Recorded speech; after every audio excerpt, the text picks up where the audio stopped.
Good afternoon everyone. आज हम पढ़ेंगे फिजिकल केमिस्ट्री का पहला जो है वो है आपका का variation of Gibbs energy G with temperature and pressure.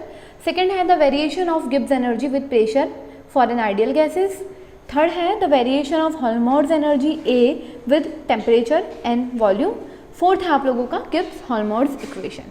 देखो ये जो हमारे पास सबसे पहले है कि temperature the variation of Gibbs energy G with temperature and pressure. देखो हम लोग क्या पढ़ने वाले हैं,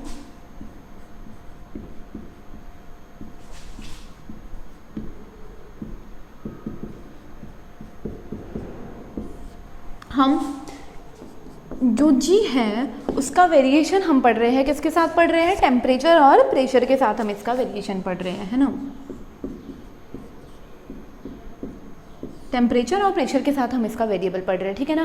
देखो हम जानते हैं कि जी जो होता है वो हमारे पास डिपेंड करता है H माइनस टी एस के हमको बराबर मिल जाता है ना। और हमारा जो H है वो हमारे पास होता है E प्लस पी वी के आपको बराबर मिल जाता है। तो मैं इस वाले मान को उठा के मैं क्या करती हूँ, इस वाले इक्वेशन में इस H की जगह मैं रख देती हूँ। तो मुझे क्या मिलेगा, G बराबर मिल जाएगा E plus P V minus T S के आपको बराबर मिल जाएगा। अगर मैं अब इस इक्वेशन को डिफरेंशिएट कर दूं, तो मुझे क्या मिल जाएगा, डी जी बराबर मिल जाएगा D E plus P D V plus V D P minus T D S साथ में माइनस एस डी टी के आपको बराबर मिल जाएगा, है ना। ये चीज़ आपको इक्वेशन इसको डिफरेंशिएट करने पे मिल जाएगी।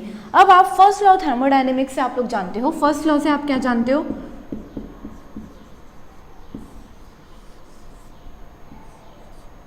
फर्स्ट लॉ से आप ये जानते हो कि डी क्यू जो होता है वो D E plus P D V के आपको बराबर मिल जाता है ना। तो मैं इसकी जगह पे डी क्यू लिख सकती हूँ, तो वही चीज़ मैंने करी है ना। इसकी जगह तो मैं डी क्यू लिख सकती हूँ। दूसरा ये कि हम जानते हैं कि हमारा जो डी ई जो हो जाएगा वो यहाँ से हमको कितना मिल जाएगा, यहाँ से आपको डी ई मिल जाएगा D Q minus P D V के आपको बराबर मिल जाएगा। उसके बाद आपके पास जो ये होता है, उसके बाद हम क्या करेंगे कि देखो ये इक्वेशन आपको मिल जाएगी। उसके बाद आप जानते हो कि डी क्यू जो होता है वो आपके पास किसके बराबर हो जाता है, आपके पास डी एस जो होता है वो आपके पास डी क्यू बाई टी के बराबर हो जाता है। तो यहाँ से आप डी क्यू निकाल सकते हो, तो डी क्यू आपके पास बराबर हो जाएगा टी डी एस के बराबर आपको मिल जाएगा। तो इन मानों को उठा के मैं इसमें रख देती हूँ, तो मुझे क्या मिलेगा, देखना डी ई जो है वो मुझे कितना मिल जाएगा, ये वाली इक्वेशन से डी ई जो है वो मुझे मिल जाएगा T D S minus P D V, T D S minus P D V के आपको बराबर डी ई मिल जाएगा, है ना। तो यहाँ पर इस इक्वेशन में मैं क्या कर सकती हूँ, इस डी ई की जगह मैं इस वाले मान को पुट कर सकती हूँ, है ना। तो मैं क्या करूँगी, देखो मुझे डी ई डी जी क्या मिल जाएगा, डी जी जो है वो मुझे मिलेगा, डी की जगह मैंने ये लिख दिया T D S minus P D V, तो T D S minus P D V plus P D V plus V D P minus T D S minus S D T के आपको बराबर मिल जाएगा, है ना। अब इसमें कुछ चीज़ें कट रही है जिनको मैं काट दूंगी, टी डी एस से टी डी एस कट जाएगा, फिर इससे ये कट जाएगा, तो मुझे फाइनली डी जी किसके बराबर मिल गया, डी जी जो है वो मुझे मिल जाएगा V D P minus S D T के बराबर मुझे मेरा डी जी मिल जाएगा, है ना। तो ये हमारी हो गई, क्या हो गई, ये हमारी टेम्परेचर और प्रेशर पे डिपेंडेंस हो गई डी जी की। देखो कुछ भी नहीं किया, सबसे पहले जी बराबर होता है H माइनस टी एस के बराबर होता है, H हम जानते हैं E प्लस पी वी के बराबर होता है, तो इसको उठा के यहाँ रख दिया, तो जी बराबर हो जाएगा E plus P V minus T S के बराबर मिल जाएगा। फिर इस इक्वेशन के अंदर मैंने इस इक्वेशन को क्या कर दिया, डिफरेंशिएट कर दिया। डिफरेंशिएट कर दूंगी तो डी जी बराबर हो जाएगा D E plus P D V और plus V D P minus T D S minus S D T के बराबर हमको मिल जाएगा। फिर फर्स्ट लॉ से हम जानते हैं कि डी क्यू जो होता है D E plus P D V के बराबर होता है ना। तो आपके पास डी ई है वो बराबर मिल जाएगा D Q minus P D V, किसको यहाँ ले जाऊंगी, फिर डी एस आप जानते हो डी क्यू बाई टी के बराबर होता है, तो डी क्यू जो है वो टी डी एस के बराबर मिल जाएगा, इसकी जगह, इस डी क्यू की जगह मैं टी डी एस लिख सकती हूँ, तो मुझे ये मिल जाएगा डी ई बराबर T D S minus P D P मिल जाएगा। इस डी ई को उठा के मैं यहाँ रख देती हूँ, यहाँ रख देने के बाद मुझे ये मिल जाएगा, जो चीज़ें कटनी है वो कट जाएगी और फाइनल इक्वेशन हमें मिल जाएगी डी जी बराबर मिल जाएगा V D P minus S D T के बराबर हमको मिल जाएगा। देखो अब इसके अंदर हम दो कंडीशंस रख सकते हैं। देखो क्या कर सकते हैं हम,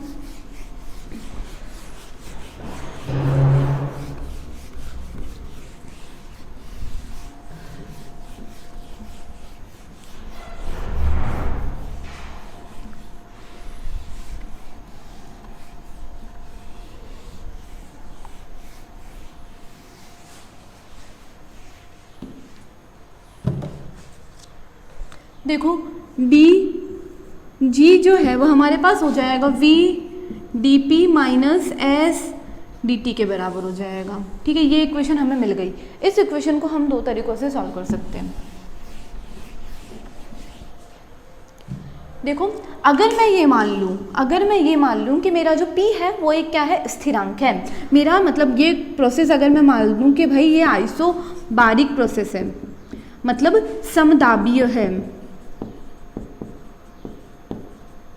अगर ये प्रोसेस समदाबीय प्रोसेस हो जाएगा तो हमें डी पी जो है वो मुझे क्या मिल जाएगा, ज़ीरो मिल जाएगा।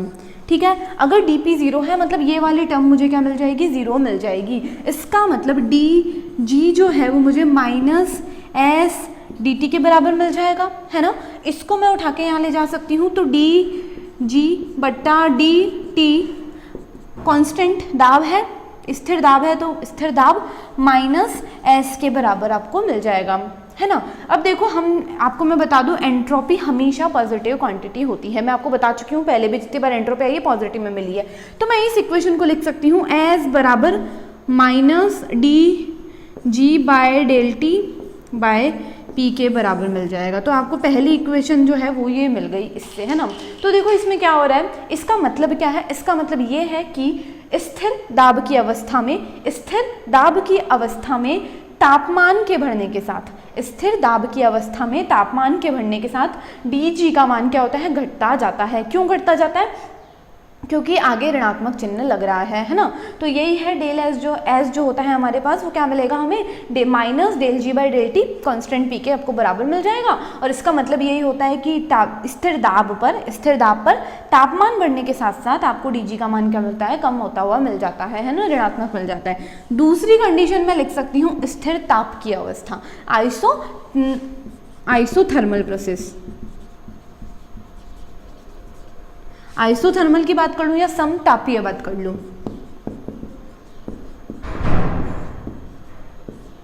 देखो जितने भी समतापीय प्रक्रम होते हैं, समतापीय का मतलब होता है तापमान अपरिवर्तित रहता है। मतलब हम जानते हैं कि यहाँ पे डी टी जो है वो आपको कितना मिल जाएगा, ज़ीरो मिल जाएगा। अगर आपको डी टी ज़ीरो मिल चुका है मतलब क्या हो जाएगा, ये वाली जो टर्म है ये आपको ज़ीरो मिल जाएगी। इसका मतलब ये हुआ कि डी जी जो है वो आपको मिल जाएगा वी डी पी के बराबर आपको मिल जाएगा, वी डी पी के बराबर आपको मिल जाएगा। यहाँ से मैं वी का मान लिख सकती हूँ, वी बराबर हो जाएगा आपके पास डी जी बट्टा डी पी। ठीक है, बात चल रही है स्थिर ताप की, तो यहाँ पे आ जाएगा टी, है ना।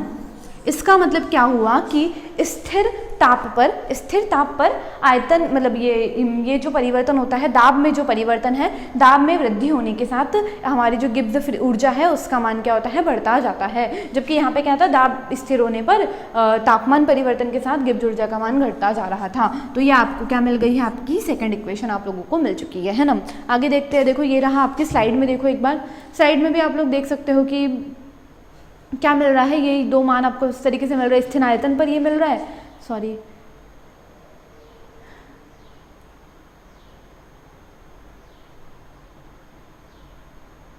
देखो स्थिर आयतन पर कुछ सारे कंडीशंस मिल रही है और स्थिर दाब पर आपको क्या मिल रही है, अलग कंडीशंस मिल रही है ना।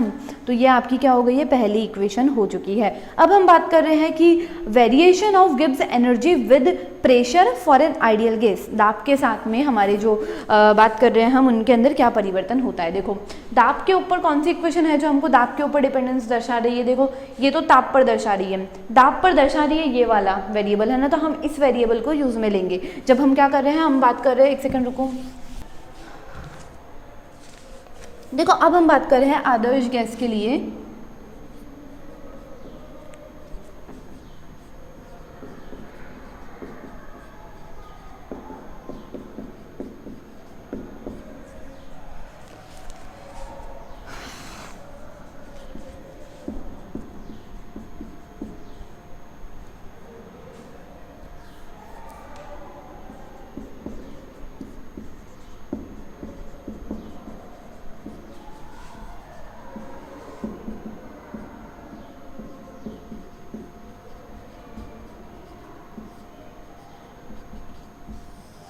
देखो बात चल रही है कि आदर्श गैस के लिए हम क्या कर रहे हैं, दाब के साथ गिब्स ऊर्जा में परिवर्तन की हम बात कर रहे हैं। हमें क्या इक्वेशन मिली थी, डी जी जो है हमें मिल गया था वी डी पी के आपको बराबर मिल गया था, है ना। अगर मैं इस इक्वेशन को क्या कर दूं, डिफरेंशिएट कर दूं, अगर मैं इस इक्वेशन को इंटीग्रेट कर दूं कि इनके बीच में, कि भाई ये जो है गिब्स एनर्जी G1 से G2 के बीच में वेरी कर रही है, G1 से लेके G2 के बीच में आपको हमारी गिब्स एनर्जी वेरी कर रही है, और आपका जो दाब है वो P1 से लेके P2 के बीच में वेरी कर रहा है। दाब परिवर्तन के साथ ही देख रहे हैं, तो क्या हो रहा है, आपका जो दाब है वो आपके पास वेरी कर रहा है, VDP जो है वो वेरी कर रहा है P1 से लेके P2 के बीच में आपको वेरी करता हुआ मिल गया। हम अब आदर्श गैस की बात कर रहे हैं, और आदर्श गैस के लिए हम जानते हैं कि PV बराबर आपके पास होता है RT के बराबर हो जाता है। तो मैं यहाँ से V का मान निकाल सकती हूँ, V बराबर हो जाएगा आपके पास nRT बोल दूँ तो nRT बाय P के आपको बराबर मिल जाएगा, है ना। तो इस मान को उठा के मैं यहाँ पे इस V की जगह लिख देती हूँ, तो मुझे क्या मिलेगा, देखो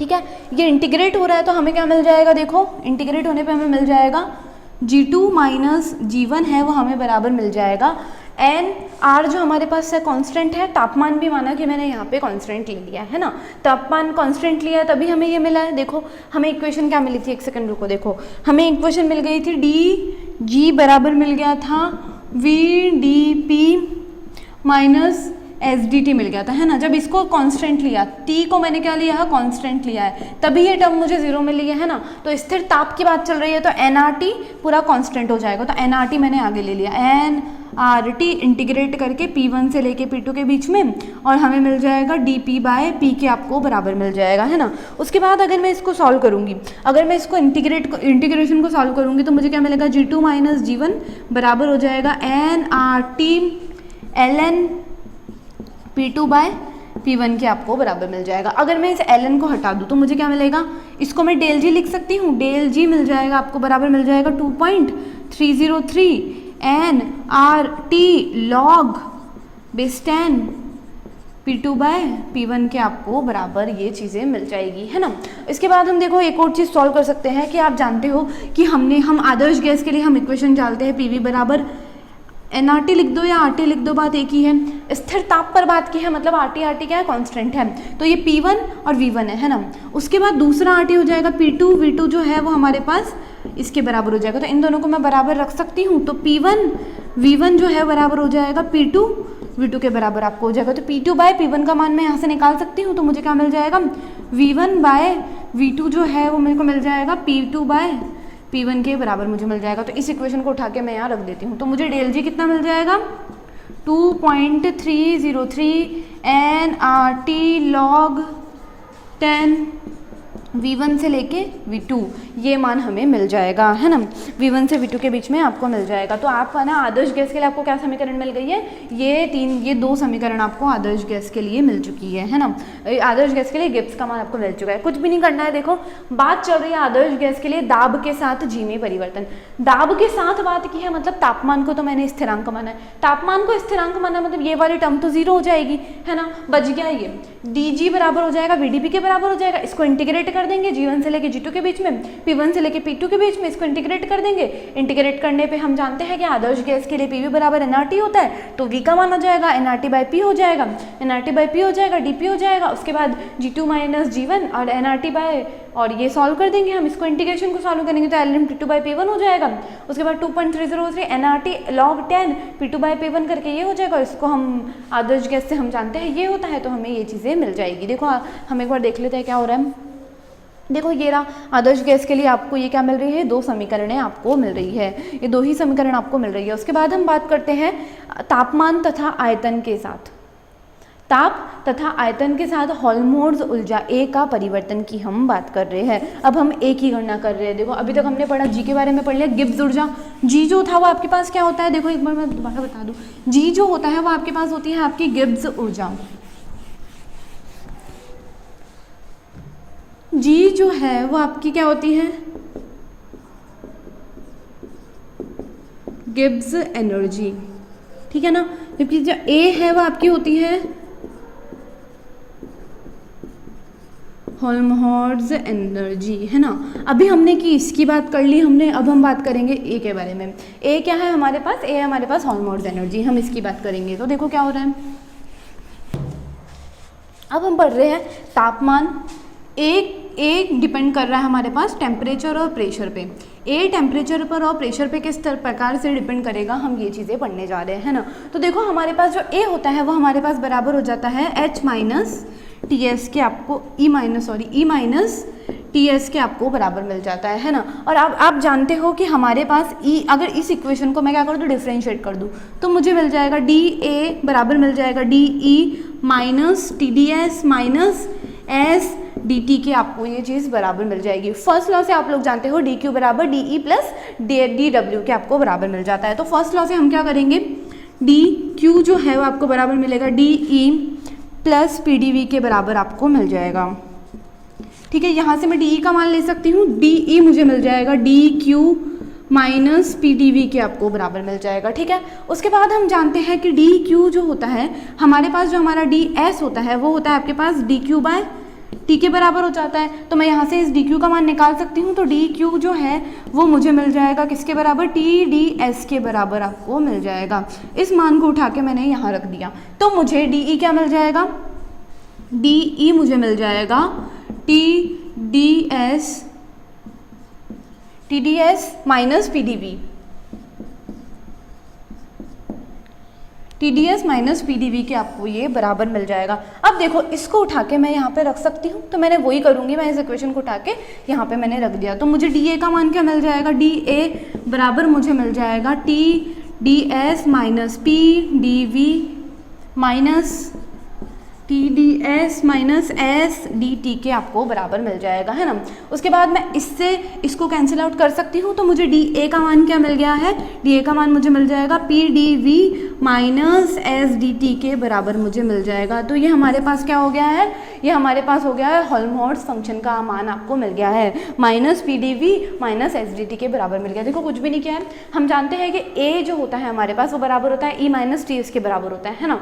उसके बाद ए है, इसको हमने डिफरेंशिएट कर लिया, तो ए का डी ए हो गया, ई का डी ई हो गया, minus T D S minus S D T के बराबर हो गया। उसके बाद आप फर्स्ट लॉ से जानते हो, डी क्यू जो होता है वो D E plus P D V के बराबर होता है। उसके बाद हम डी ई का मान, इसके लिए हम डी ई का मान यहाँ से निकाल सकते हैं, तो डी ई बराबर हो जाएगा D Q minus P D V के बराबर हो जाएगा।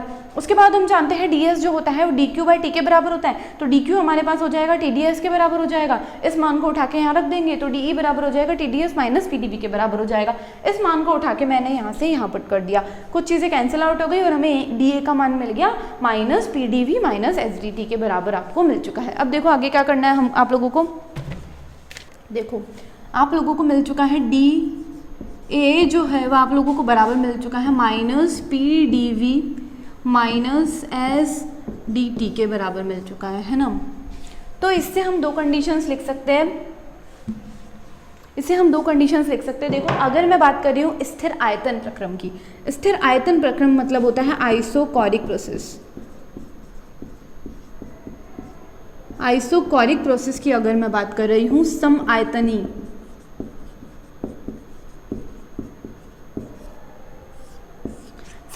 प्रक्रम की अगर मैं बात कर रही हूँ, तो समआयतनी प्रक्रम का मतलब क्या होता है कि आपके पास डी वी का जो मान है वो आपको क्या मिलेगा, जीरो मिलेगा। जीरो मिलेगा तो मतलब ये वाली जो टर्म है ये मुझे क्या मिल जाएगी, जीरो मिल जाएगी। इसका मतलब जो डी ए है, डी ए जो है वो आपको किसके बराबर मिल जाएगा, माइनस एस डी टी के, माइनस एस डी टी के बराबर आप लोगों को मिल जाएगा।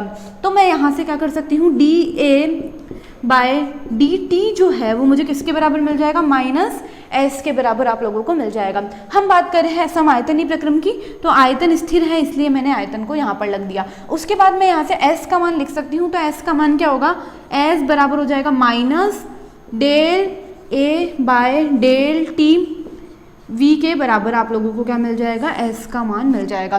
तो देखो यहाँ से आप देख सकते हो कि हमारे पास क्या हो रहा है, स्थिर आयतन पर तापमान में वृद्धि के साथ at constant volume with the increase in temperature D A मतलब हेल्महोल्ट्ज़ एनर्जी का मान क्या होता है, कम होता जाता है, डिक्रीज होता जाता है। उसके बाद यहाँ हम बात करते हैं आइसोकारिक के बाद हमने समायतनी प्रक्रम पढ़ लिया। उसके बाद हम बात करते हैं कौन से प्रक्रम की, समतापीय प्रक्रम dA जिसमें कांस्टेंट है। तो हम बात कर रहे हैं आइसोथर्मल प्रोसेस, आइसोथर्मल प्रोसेस या फिर जिसको मैं कह दूं समतापीय प्रक्रम। समतापीय प्रक्रम की बात करें, समतापीय प्रक्रम में इसका मान 0 हो जाएगा, dt बराबर 0 हो जाएगा, तो ये पूरे का मान क्या हो जाएगा, 0 हो जाएगा, है ना। तो हम क्या कर सकते हैं, हमें dA क्या मिल जाएगा, dA जो है वो हमें मिल जाएगा माइनस PdV के बराबर मिल जाएगा। ठीक है, तो आपके पास माइनस P का मान मिल जाएगा dA बाय dV। स्थिर ताप पर बात चल रही है तो तापमान यहाँ हो जाएगा T। उसके बाद हम बात करते हैं, हमें P क्या मिल जाएगा, P हमें मिल जाएगा माइनस dA बाय dV,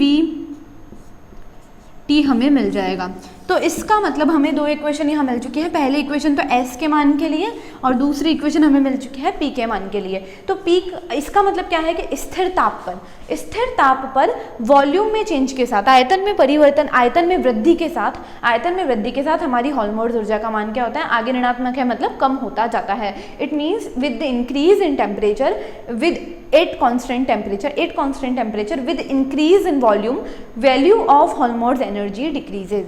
ये हमारे पास हो गया। देखो आप लोग कंक्लूजन्स देख लो, ये पीपीटी में आप लोग को दिख रहा होगा, कांस्टेंट वॉल्यूम कंडीशंस मैंने लिख रखी है। उसके बाद मैंने बात कर रही हूँ मैं कि मैंने यहाँ पर उसके बाद ये स्थिर ताप प्रक्रम के बारे में भी मैंने बात कर रखी है ना। उसके बाद देखो हम क्या बात कर रहे हैं, उसके बाद हम बात कर रहे हैं अब इन्हीं के बारे में हम कर रहे हैं कि भाई आदर्श गैसों के लिए समतापीय प्रक्रम में क्या कंडीशंस रहती है।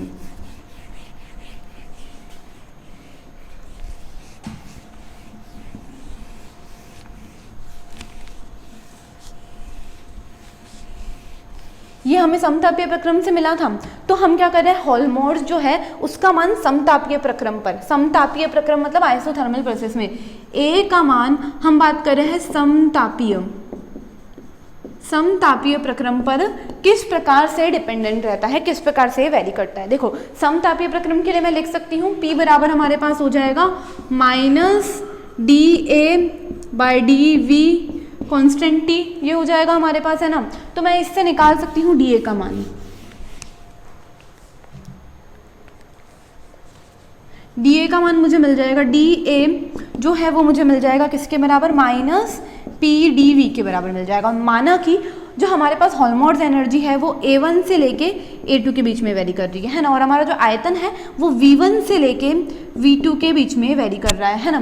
तो मैं क्या करूँगी, हम यहाँ पे आदर्श गैस समीकरण में लगा सकती हूँ। तो आदर्श आइडियल गैस इक्वेशन मेरे पास होती है PV बराबर nRT होती है ना। स्थिर ताप पर बात करी है, समतापीय प्रक्रम है, तो ये पूरा कांस्टेंट हो जाएगा। तो मैं यहाँ से P का मान निकाल सकती हूँ, P बराबर मेरे पास हो जाएगा nRT बाय V के बराबर हो जाएगा, और इस मान को उठा के मैं इस वाले की जगह यहाँ पर रख सकती हूँ, है ना। और जैसे ही मैं ये रखूँगी तो मुझे क्या मिल जाएगा, इसको जब इंटीग्रेट करूँगी तो मुझे मिल जाएगा A2, इसको इंटीग्रेट करूँगी तो A2 माइनस A1 मिल जाएगा, ठीक है।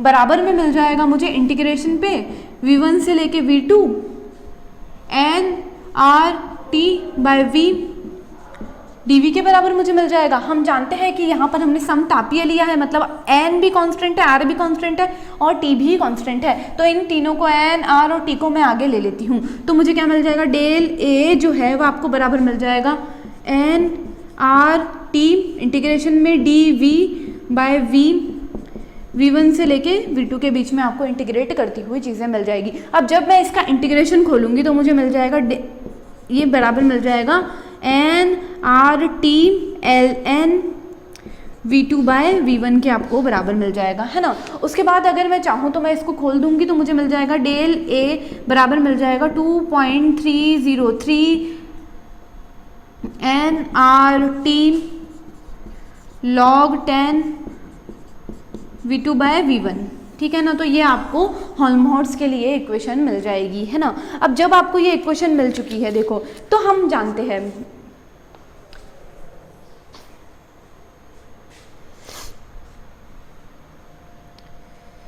देखो अब दूसरी चीज़ ये कि सॉरी मैं एक चीज़ भूल गई, यहाँ आगे माइनस चलता आ रहा था, तो यहाँ पे माइनस आएगा, यहाँ पे भी माइनस आएगा, यहाँ पे भी माइनस आएगा और यहाँ पर भी माइनस आ जाएगा, क्योंकि यहाँ पे माइनस चलता हुआ आ रहा था। अगर मैं दूसरी चीज़ लिखना चाहूँ, अगर मैं इसको माइनस को हटाना चाहूँ तो मैं इस इक्वेशन को लिख सकती हूँ NRT ln V1 ऊपर चला जाएगा, V2 को नीचे कर दूँ तो उल्टा करने से माइनस आएगा, माइनस माइनस कर के प्लस हो जाएंगे, तो V1 बाय V2 हो जाएगा, है ना।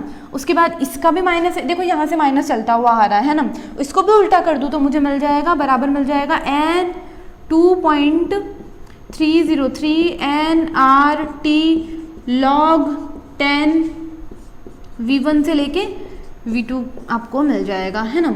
अब देखो, अब आपको मैंने जो गिब्स की मान लिखे थे, हम इन चारों मानों को लिखते हैं, फिर आपको मैं कंक्लूजन देती हूँ। देखो कुछ भी नहीं किया, सबसे पहले तो मैंने हम समतापीय प्रक्रम की जब हम बात कर रहे हैं तो हमारे लिए समतापीय प्रक्रम के लिए ये इक्वेशन मिल गई थी।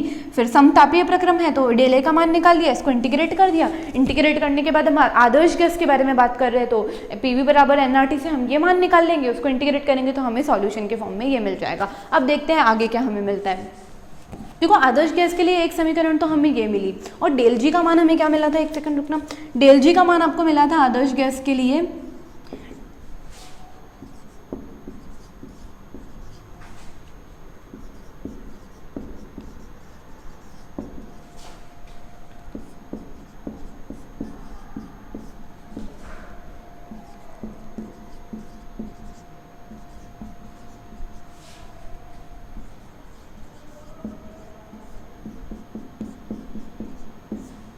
ये मिला था, और डेल ए का मान क्या मिला है, वो जो इक्वेशन में लिख रखा है वो हमें मिल गया है 2.303 NRT log 10 V1 bye V2। तो आप लोग देख सकते हो ये वाला मान और ये वाला मान क्या है, दोनों समान है, दोनों बराबर है। इसका मतलब हम क्या बोल सकते हैं, ये दोनों इक्वेशन हमें किनके लिए मिली थी, आइडियल गैस के लिए मिली थी, ठीक है। इसका मतलब क्या हुआ कि जब हम आदर्श गैस के बारे में बात करेंगे तब आपको डेल ए का मान जो है वो आपको बराबर मिल जाएगा डेल जी के मान के बराबर आपको मिल जाएगा। किस कंडीशन में, जब हम आइडियल गैसेस की बात कर रहे हैं। तो देखो ये इक्वेशन और ये इक्वेशन दोनों बराबर है, इसका मतलब डेल ए का मान जो है वो डेल जी के मान के बराबर मिल जाएगा। किन के लिए, आदर्श समीकरण के लिए, आदर्श गैस समीकरण के लिए आपको ये मान मिल जाएगा। उसके बाद देखो हम बात करते हैं हेल्महोल्ट्ज़ फंक्शन क्या होता है, हेल्महोल्ट्ज़ इक्वेशन क्या होती है हमारे पास, हेल्महोल्ट्ज़ गिब्स हेल्महोल्ट्ज़ इक्वेशन के बारे में हम बात कर रहे हैं। देखो इसके अंदर क्या होता है, देखो अब हम बात कर रहे हैं गिब्स हेल्महोल्ट्ज़ फंक्शन के बारे में।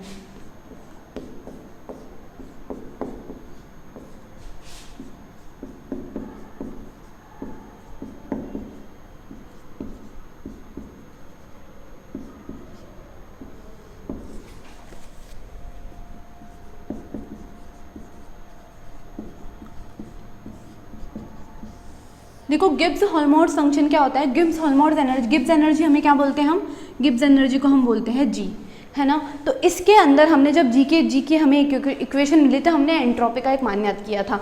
एस बराबर था हमारे पास, देखो एस बराबर हमें मिल गया था minus del G by del T P के आपको बराबर मिल गया था, है ना। उसके बाद देखो माना कि हमारी जो एंट्रोपी है, ये मिला था आपको एस का मान, है ना। माना कि किसी सिस्टम के लिए हमारी एंट्रोपी जो है वो S1 से लेके S2 के बीच में वेरी कर रही है ना। हमारी एंट्रोपी किसी सिस्टम के लिए S1 से S2 के बीच में जा रही है, तो हम क्या करेंगे, डेल एस हमारे पास क्या हो जाएगा, डेल एस जो है वो S2 माइनस S1 के बराबर हो जाएगा, ठीक है।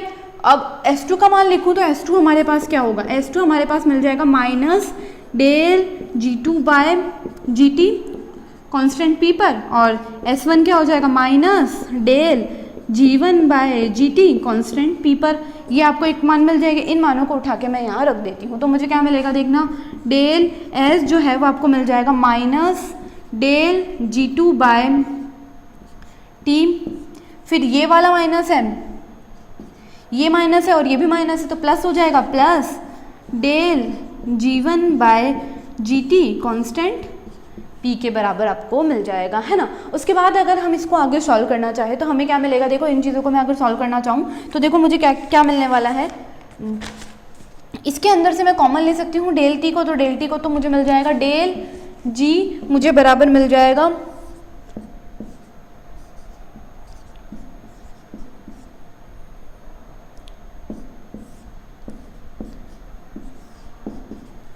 ये इसके बराबर मिल जाएगा। देखो डेल टी मैंने कॉमन ले लिया तो G2 माइनस G1, और माइनस अगर कॉमन लिया है, माइनस अगर कॉमन ले ली तो बीच में माइनस आ जाएगा, इस तरीके से मिल जाएगा। तो मैं डेल G को क्या लिख सकती हूँ, डेल G को मैं लिख सकती हूँ, सॉरी डेल S चल रहा है, डेल S जो है उसको मैं क्या लिख सकती हूँ, डेल S मुझे बराबर मिल जाएगा minus del G by del T constant pressure के मेरे को बराबर मिल जाएगा। देखो मैंने क्या किया है, हम जानते हैं गिब्स हॉल्मोर्ट्ज़ इक्वेशन से हमें S बराबर minus del G by del T P मिला था, है ना।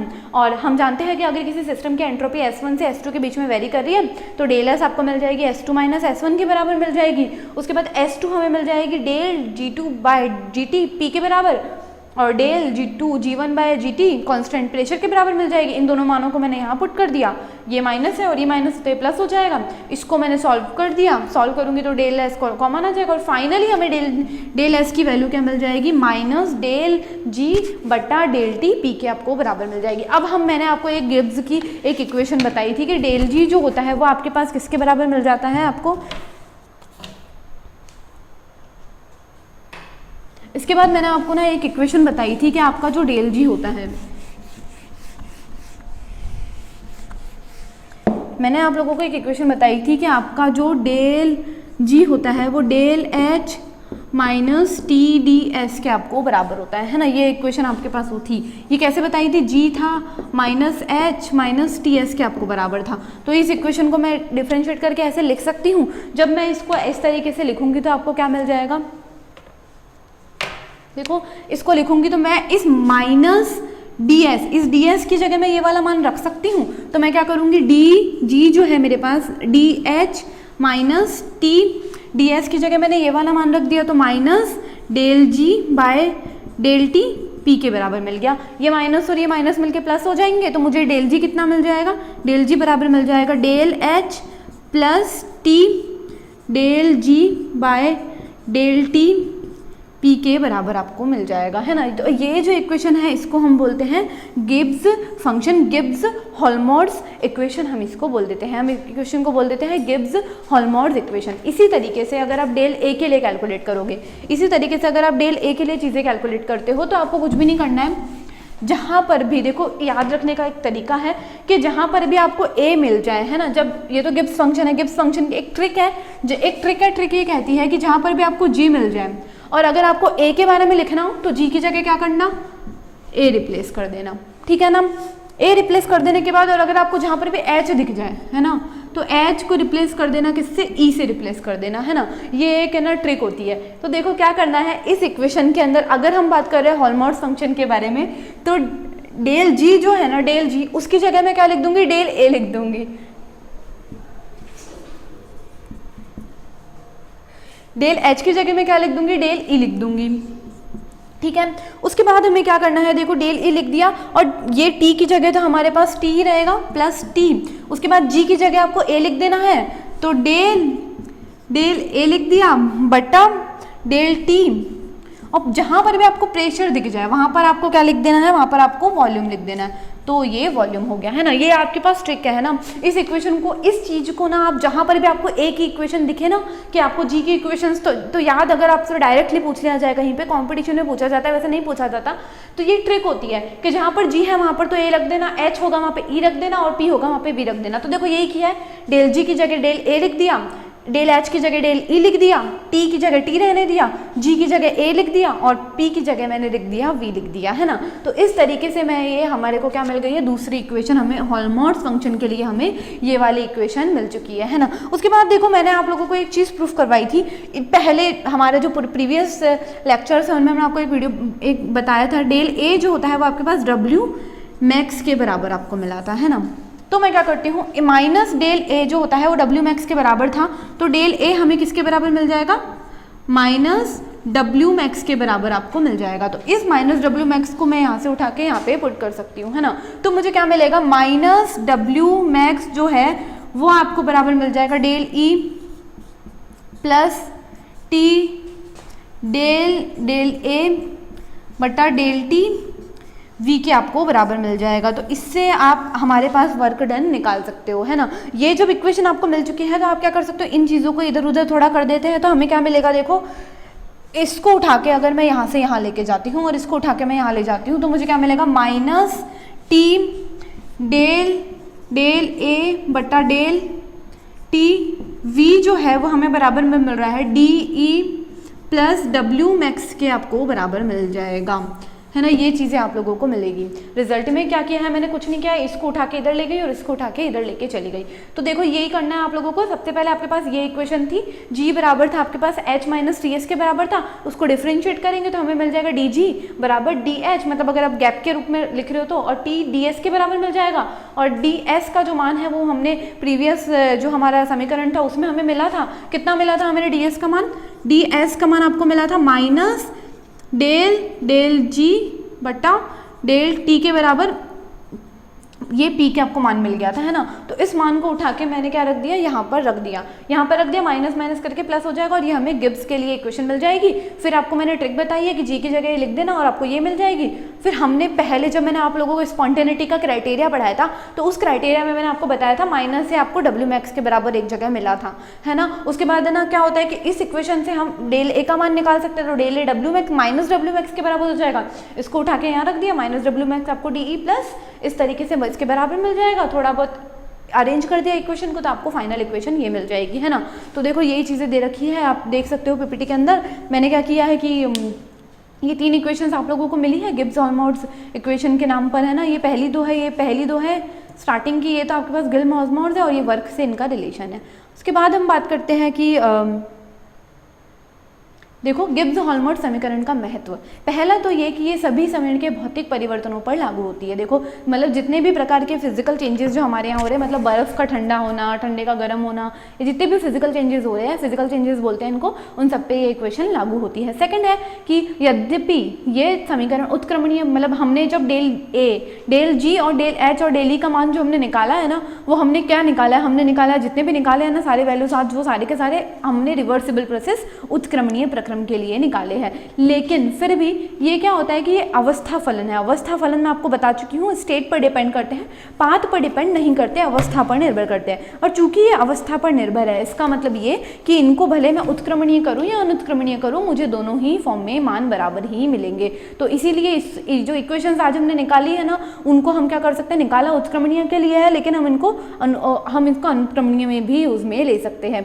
उसके बाद इसकी सहायता से डेल एच तथा डेल ई के मान ज्ञात किए जा सकते हैं यदि हमको डेल जी और डेल ए का मान पता हो तथा ताप गुणांक का मान पता हो तो, है ना। उसके बाद जो आपकी फाइनल इक्वेशन थी उसमें क्या है कि किसी निकाय की आंतरिक ऊर्जा में कमी किए गए अधिकतम कार्य के बराबर होगी। देखो आंतरिक ऊर्जा में जो कमी है वो कार्य के बराबर होगी। किस कंडीशन में, देखो अगर इस इक्वेशन में मैं t को 0 कर दूं, अगर मैं समतापीय प्रक्रम कर दूं, t को मैं अगर 0 कर दूं तो ये t को 0 करते ही पूरी टर्म 0 हो जाएगी, 0 से मल्टीप्लाई करके ये 0 हो जाएगा। इसका मतलब, और ये माइनस यहाँ लगा दूं मैं भले, तो हमारे पास आंतरिक ऊर्जा की जो कमी है वो हमें किसके बराबर मिल जाएगी, मैक्सिमम वर्क के आपको बराबर मिल जाएगी। और सेकंड कंडीशन है, या तो मैं इसको 0 कर दूं, अगर मैं इसको 0 नहीं किया तो मैं क्या करूं कि इस चीज को ही मैं क्या कर दूं, इंडिपेंडेंट टू टेम्परेचर कर दूं, टेम्परेचर से अनिर्भर कर दूं। अब जब निर्भर ही नहीं करती तो ये पूरी की पूरी टर्म, क्योंकि डेल्टी नीचे आ रहा है, निर्भर ही नहीं करती तो ये पूरी की पूरी टर्म आपको क्या मिल जाएगी, 0 मिल जाएगी। जब ये टर्म आपको 0 मिलेगी तो ये वही इसके बराबर आपको मिल जाएगा, है ना। तो फोर्थ पॉइंट यही कह रहा है कि t बराबर 0 हो, अर्थात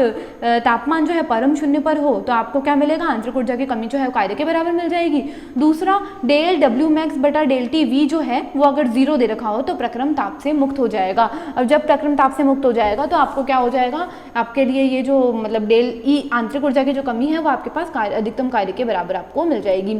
फॉर फर्दर रेफरेंस आप लोग बुक्स पढ़ सकते हैं, PR Puri Sharma and MS Pathania, AS Negi, SC Anand, Kundu and Jain, Suresh Ameta, RC Khandelwal, R Ameta, Vijay Vardiya. Thank you so much.